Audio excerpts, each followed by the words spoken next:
tal, lectores de AF Medios? Agradecemos el favor de su atención, que esté acompañándonos esta noche de Focus, este miércoles de Focus, en este 6 de noviembre del 2024 y como todos los miércoles en la noche me da muchísimo gusto poder saludar y platicar con Rubén. ¿Cómo estás, Rubén? Muchas gracias, Saúl. Muy bien, aquí andamos como siempre. Sí, vaya cosas que pasaron esta semana, Muy incluso ayer, interesantes. muy interesantes, mucho que platicar. ¿Por dónde empezamos? ¿Por Trump?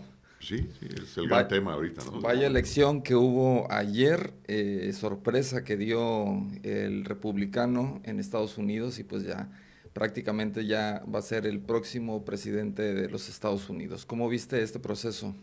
Bueno, de entrada, a mí me asombra mucho cuando alguien logra lo que parece imposible, ¿verdad?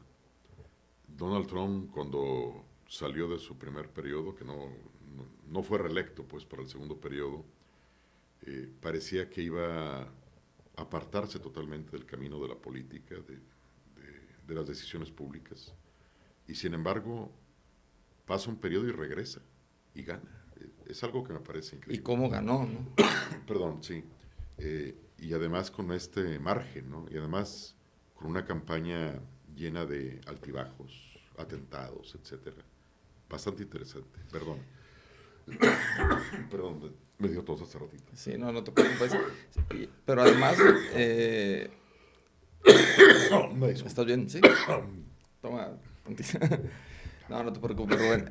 Pero además, hace 8 años, cuando gana Trump, hubiera parecido en ese momento que la victoria era fortuita y que incluso tenía un poquito de un tinte de suerte en ese momento, ¿no? Una elección hace 8 años con una victoria muy cerrada, comprometida. Y hoy da el banderazo cuando todos pensaban que tenía todos los elementos adversos, ¿no? Era un presidente pues que había sido sometido a juicio, que había sentenciado, Que había enfrentado sentencias graves, ¿no? sí, que incluso la mayoría de las encuestas señalaban que no tenía mucha simpatía, que estaba en un 40% de simpatía por un 60% de animadversión, pero llega al proceso electoral, llega el día de, y pues bueno, da la sorpresa, avanza muchísimo en todos los sectores del país, incluso en diferentes núcleos demográficos donde se pensaba que no iba a poder y da el banderazo, ¿no? Sí, vaya.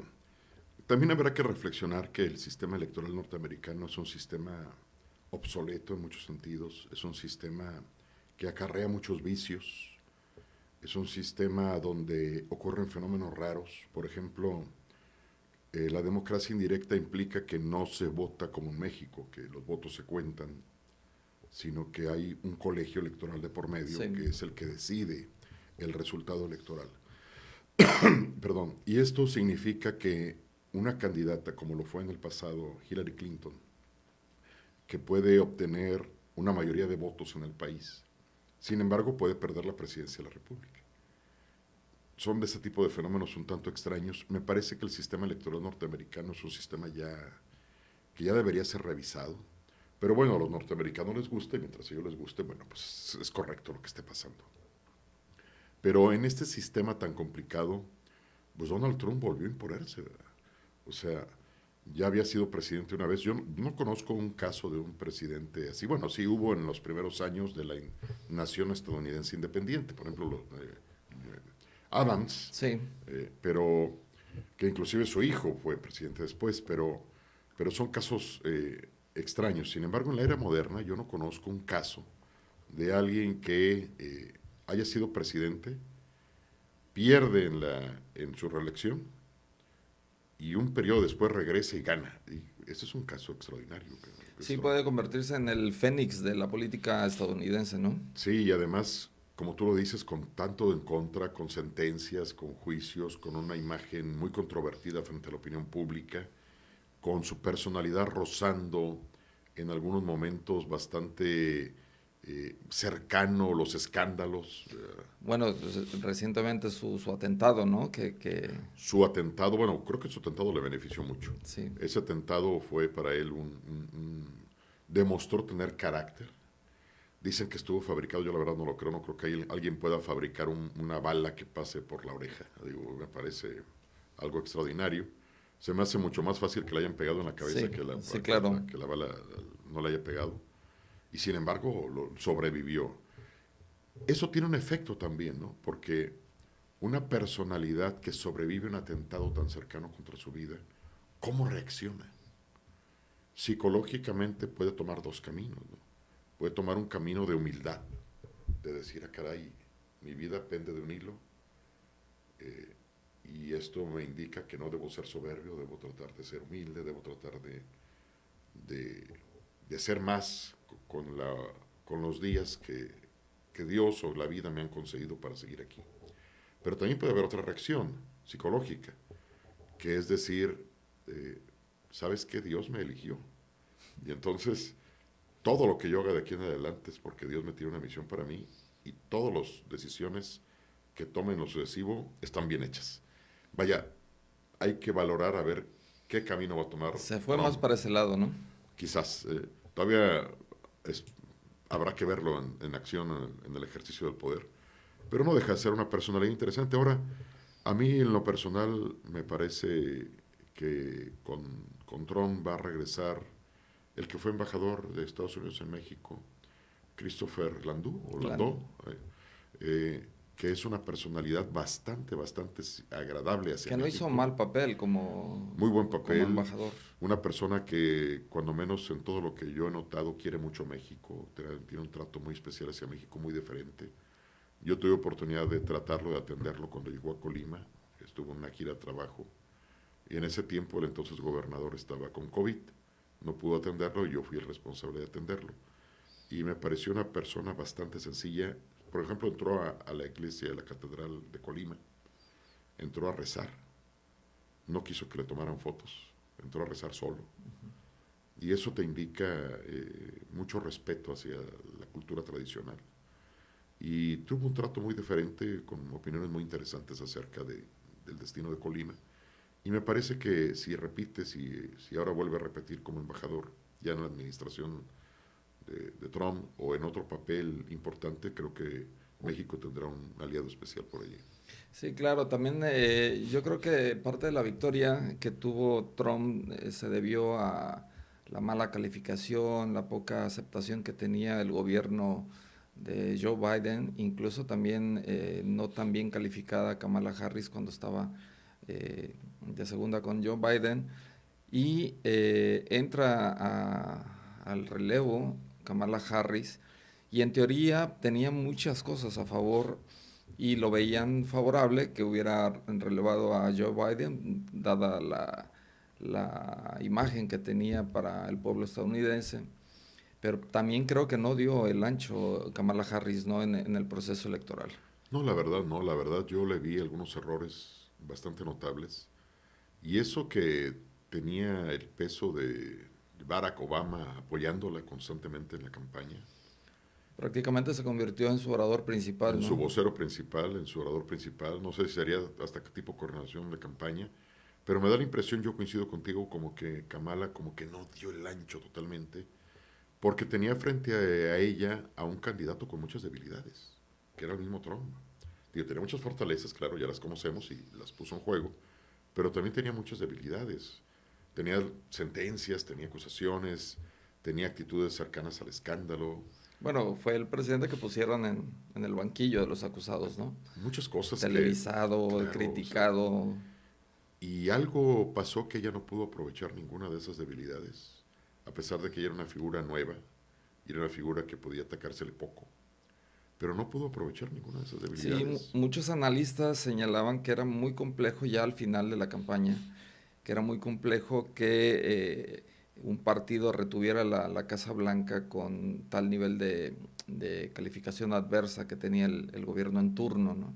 Sin embargo, tenían la esperanza por las encuestas y por algunas mediciones que, bueno, pudiera obtener los votos necesarios Kamala Harris. Recordarle a nuestro auditorio que necesitan 270 votos cualquiera de los dos candidatos para poder ganar la presidencia, y ese Trump quien da el banderazo, quien da la campanada, y avanza en demasiados estados donde incluso pues, se pensaba que no iba a poder tener tantos votos Trump. Incluso avanza más en más lugares que la pasada elección que perdió en el Así es. 2020, ¿no?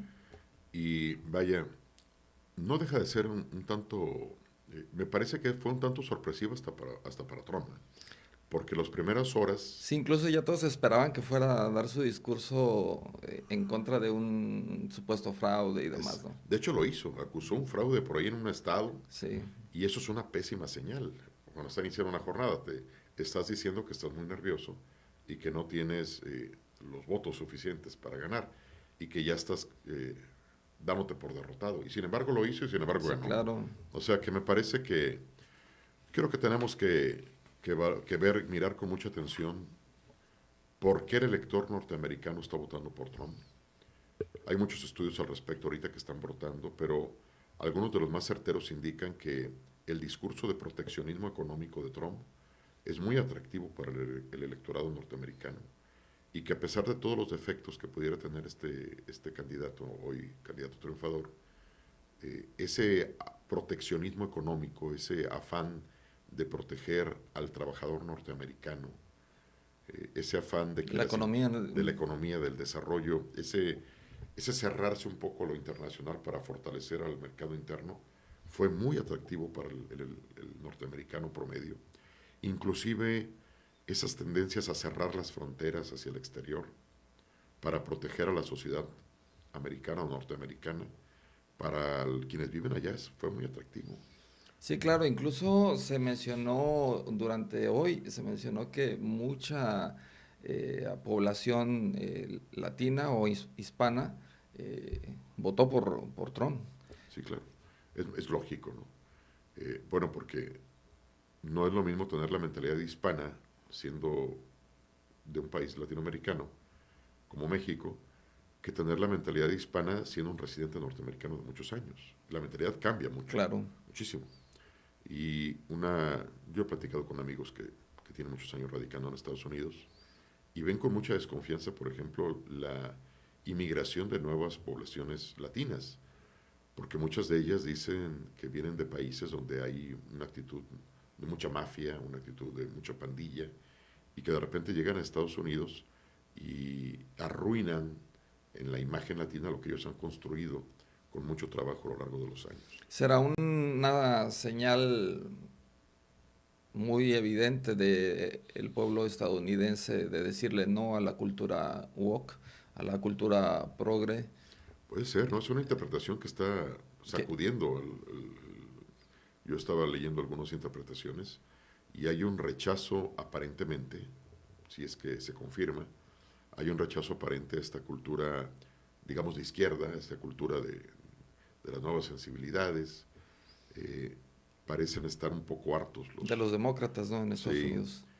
y es un proceso de hartazgo que también se ha visto en otros países como Argentina, que ahora se fueron al otro extremo. Y quizás esté manifestándose también en Europa. Yo creo que en México, si ese es el caso, estamos al revés. Aquí todavía estamos en una tendencia, digamos, izquierda, por llamarla de una forma, que va a ir en contra del electorado norteamericano. Y que eso, tarde o temprano, puede ocasionar muchos desencuentros. Sobre el discurso de Kamala, hoy ya finalmente dice, aunque concedo esta elección, no concedo la lucha que impulsó esta campaña.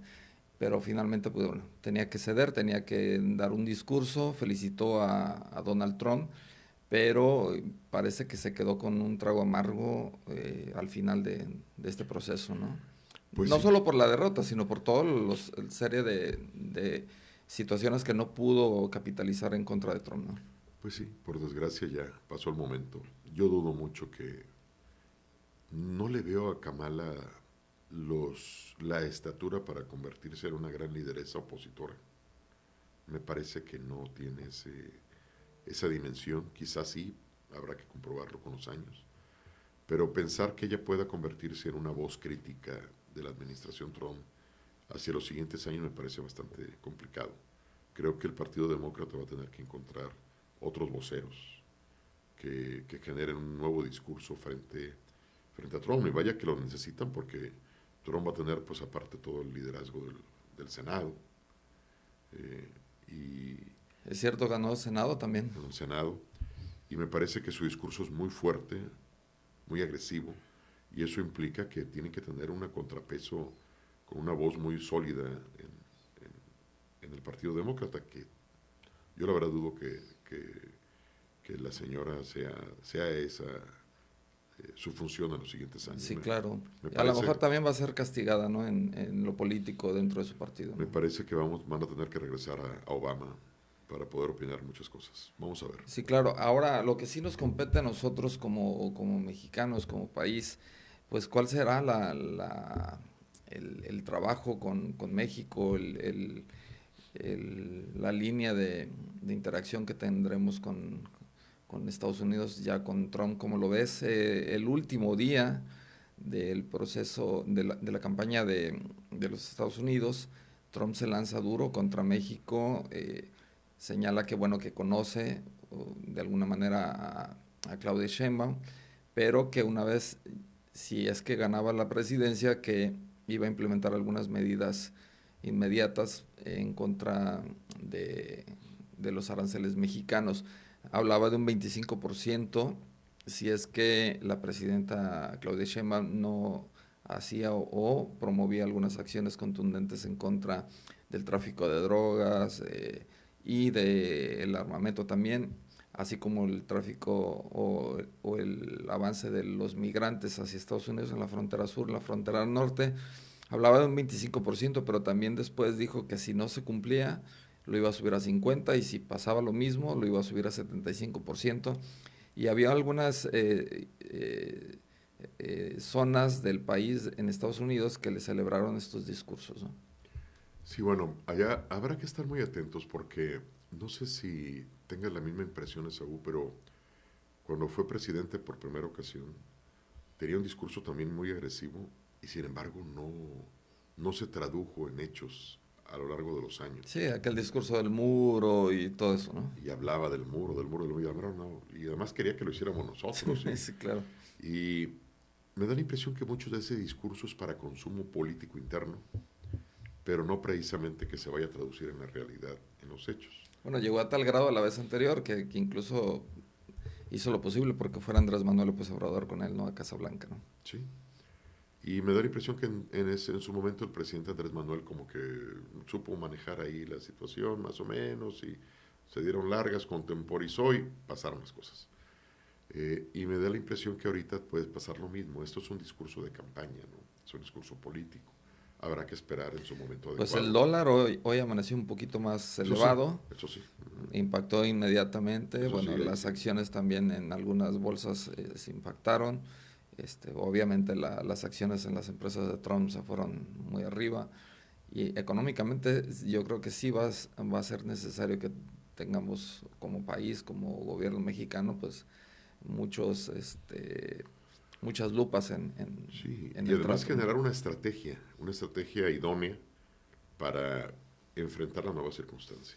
Pues ¿Sí? ahora tanto que está el TME, que está todavía, Hay que tener una estrategia idónea frente al Tratado de Libre Comercio, frente a la relación bilateral, frente al tema de migrantes, frente al tema de drogas, porque sin duda va a haber presiones de naturaleza bilateral y si no el gobierno mexicano no tiene un camino estratégico, pues va a estar simplemente respondiendo a la agenda que le vaya a dictar la relación bilateral a Estados y que Unidos. también ese discurso que tuvo en el proceso electoral va a tener un punto de caducidad porque le van a empezar a reclamar que cumpla lo que dijo en términos migratorios con la frontera sur de México, la frontera norte, sur para ellos, el tema de las drogas, el tráfico de drogas con los cárteles mexicanos, que de él también ha prometido que va a meterse al 100% en ese tema y que le va a exigir al gobierno mexicano. También hay que ver, hoy la presidenta dijo, bueno, los medios dicen que ganó Trump, vamos a esperar que los resultados sean oficiales, y dijo que pues no hay nada de qué preocuparse, ¿no? Sí, bueno, a mí me hubiera gustado que la presidenta diera un discurso todavía más enérgico, ¿no? De felicitación, por ejemplo, a Trump. Era evidente que había ganado, o sea. Ya es evidente, digo, el discurso de que voy a esperar los resultados oficiales es muy de México. pero a nivel internacional, pues es obvio que cuando alguien ya canta ese tipo de victorias, ya es muy difícil que vaya a haber algo reversible al respecto. Eh, Hay otros presidentes en otras naciones que ya hicieron públicas sus felicitaciones a Trump y ya están trabajando en el marco bilateral de relaciones. Y yo creo que México no debe perder el tiempo, ya debe comenzar a trabajar al respecto. Digo, yo espero que el equipo, tanto de desarrollo económico como el internacional del país, pues se enfoquen a esta relación, porque en realidad nuestro principal tema internacional para México es Estados Unidos, eso es innegable, ¿no? Vaya responsabilidad que le va a tocar a Marcelo Ebrard, ¿no? Como secretario de Economía en todo este tema con la nueva administración de Trump Y el canciller, ¿no? y poner los puntos sobre las IES en este tema del TEMEC, ¿no? Sí. Van a estar temas muy interesantes y sin duda vamos a estar comentándolos continuamente. Oye, Rubén, y sobre la sesión que hubo en la Suprema Corte de Justicia de la Nación, donde no se lograron los 8 votos y la reforma judicial está vigente todavía y va. La presidenta celebró este hecho, dijo que ganó la sensatez, que ganó el pueblo de México. ¿Cómo lo interpretas? Bueno, fue un proceso bastante complicado. Eh, Todo parecía indicar que había un bloque muy sólido de ministros que iban a defender a ultranza su interpretación, que era la propuesta del ministro González Alcántara y Carrancá. Carranca. Eh, pero en el momento decisivo, el ministro Pérez Dayán eh, dijo algo que a mi juicio me parece muy razonable en términos jurídicos. Ahorita se le está defenestrando mucho, se le llama traidor y muchas cosas. Pero ya cuando uno lee con cuidado su ponencia, en realidad no dice argumentos jurídicos malos, dice argumentos jurídicos tan sólidos o incluso más sólidos que los que tenía la otra propuesta, ¿no?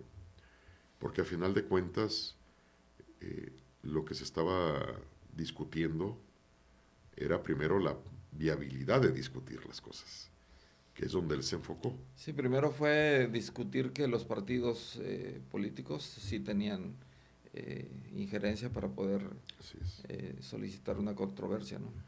Y hay una frase por ahí que dijo que me pareció, a mi juicio, por lo menos muy digna de reflexión, que dice, si por un lado hay insensatez, lo dijo con otras palabras, no recuerdo exactamente, si por un lado hay insensatez, que fue lo que hicieron al promover esta reforma tan apresurada, al promover otra reforma de invulnerabilidad tan apresurada, pues no podemos nosotros contestar con otra insensatez jurídica que vaya en contra de los preceptos constitucionales y en relación con la Suprema Corte de Justicia. Ujú.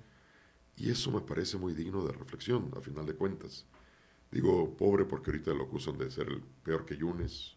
Sí, de hecho, pues todo el mundo dijo, hizo otro Yunes, ¿no? El efecto Yunes, El ¿no? efecto Yunes. Yo al principio también pensé así, me pareció que era una opinión, ¿cómo le podríamos decir? Una opinión sorpresiva, considerando el punto de vista político que había sostenido Sí, anteriormente. cambió de último momento. O sea, Pero a final de cuentas no es una opinión sustentada en un capricho, tiene su fundamento jurídico. Eh, y creo que a final de cuentas eso es válido en la democracia, digo.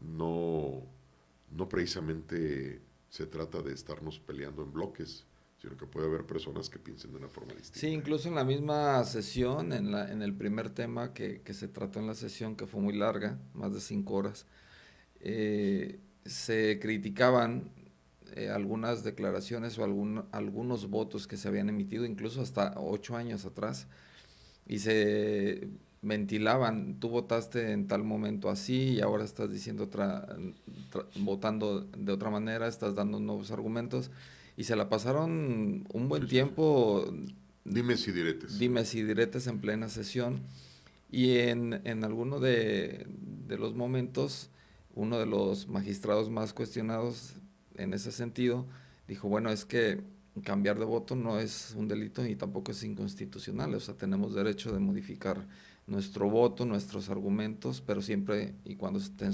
sustentados, ¿no? Sí, y vaya, me parece que lo que sí me parece lamentable es que no se hayan metido a la discusión de fondo. Creo que podrían haber ocurrido muchas discusiones muy interesantes Sí. en el marco de, de este proceso de reflexión, pero se quedaron, como siempre le ocurre, o le ocurre muchas veces a la Suprema Corte, se quedaron en lo procedimental, sin entrar al fondo.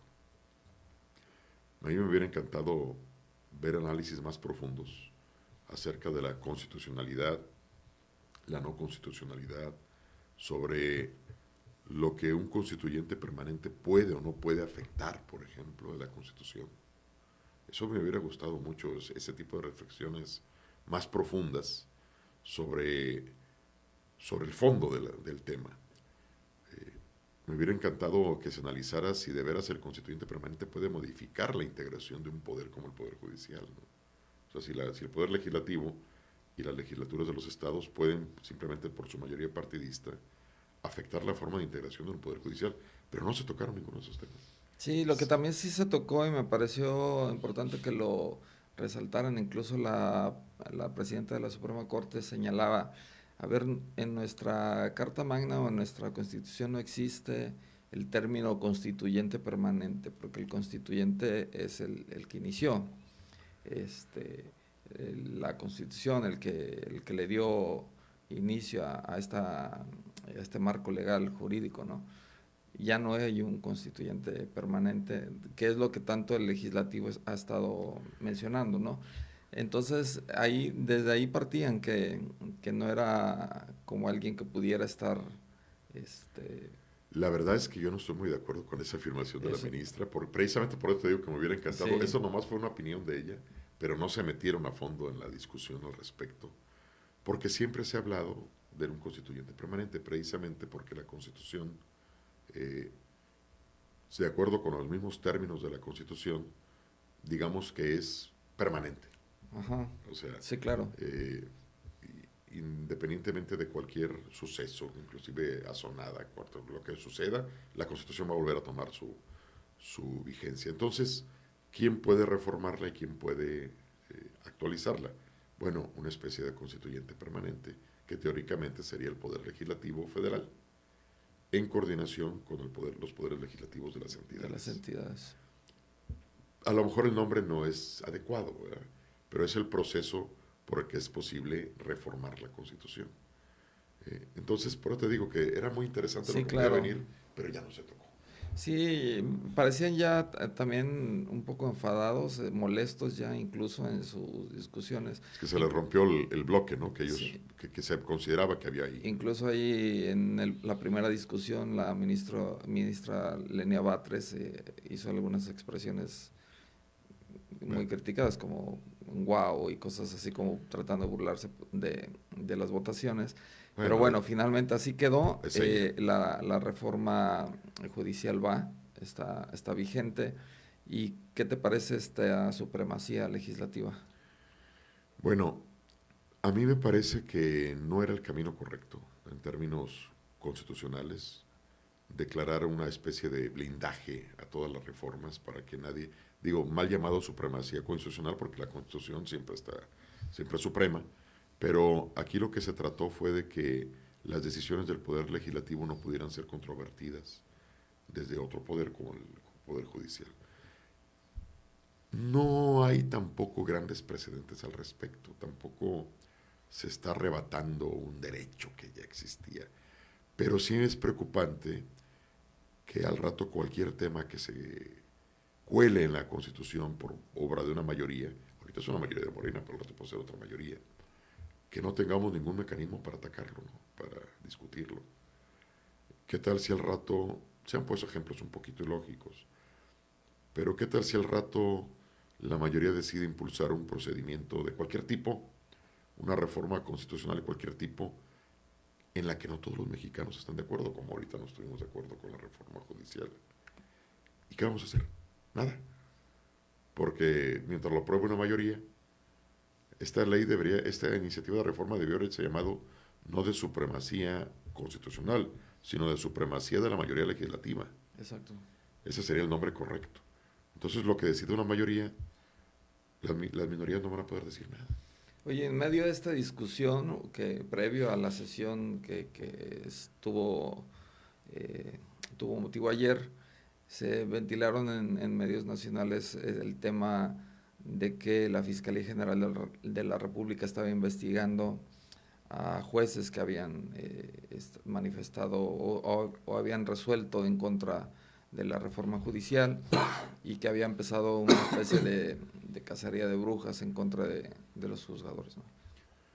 Sí, digo, no dudo que haya pasado, digo, me da impresión que eso puede ser cierto o puede no ser cierto en la misma medida, ¿no? Claro. Pero creo que también es parte del juego político, Esaú. Sí. Los políticos, los funcionarios, y en este caso los jueces, también están sujetos a ser investigados y a ser presionados políticamente por alguna cosa en su pasado, ¿verdad? O alguna cosa en su presente. Si es que lo tienen, ¿no? Si es que lo tienen. Y, y eso es parte del juego político del poder, digo, lo hemos visto en infinidad de casos en Estados Unidos. Vaya, la democracia se presta mucho a este tipo de casos. A ver, se le apareció una debilidad a este legislador, pues sobre de ella. Es lo mismo que se dijo de Yunes, ¿no? También, que tenían preparadas algunas denuncias. Algunas carpetas de investigación en contra de ellos, ¿no? Y que ellos negociaron que se les quitaran a cambio de eso. Puede ser, digo, insisto, pero no deja de ser parte del mismo juego político. La política tiene aspectos a veces muy duros, sucios incluso. Finalmente están ejerciendo el poder a tope, ¿no? Y además, digo, todos los sistemas políticos del mundo han caído en ese tipo democráticos han caído en ese tipo de maniobras. Lo correcto de un funcionario es que trate de cuidar muy bien su investidura, sus actitudes para no caer nunca en una actitud que pueda ser motivo de controversia o de presión política. Si lo hacen es que están cometiendo una irresponsabilidad. Y si ese es el caso, pues qué triste. Pero a final de cuentas, bueno, pues ya quedó para la historia. Sí, pues ya se decantó prácticamente el curso político del país, si no es que sucede alguna otra cosa, pero ya. Sí, yo creo que ya la línea política del país quedó muy clara. Quedó muy clara. Lo que va a ocurrir es que las oposiciones pues van a seguir buscando alternativas de trabajo, de lucha. Y tienen que subir el nivel, porque también la oposición de México ha quedado mucho la oposición deber, ¿no? representada en las cámaras ha estado muy mal, pero ahí se está tejiendo otro tipo de oposición en las calles, que ahorita se han manifestado con frentes de naturaleza cívica, etcétera, que han convocado marchas muy interesantes. No, incluso los trabajadores del Poder Judicial, no dudes que son una variante vayan también a de lucha terminar política. en una ala de lucha política, ¿no? Y ellos tienen derecho a expresar esta lucha política con todos los mecanismos legales a su alcance. Y me parece que están en su derecho y me parece que ese tipo de oposición debe seguir fortaleciéndose para que existan voces discordantes. Necesarios en una democracia. Que sean un freno de alguna forma a la sola imposición mayoritaria de las decisiones. Pero en efecto los partidos representados en las cámaras han estado de muy bajo nivel en general, salvo algunas brillantes excepciones. Sí, sobre todo más del PAN que del PRI. Bueno, en el caso del PRI, Alito demerita demasiado pues está muy mal, la punta de lanza de una, es de muy una malito, oposición. muy malito Alito. Alito es... Y lo que también me parece... Está haciendo un poco más MC, que puede ser un partido MC interesante, algunas que va a ser interesante en los próximos años. Anaya me ha sorprendido con algunas posiciones interesantes.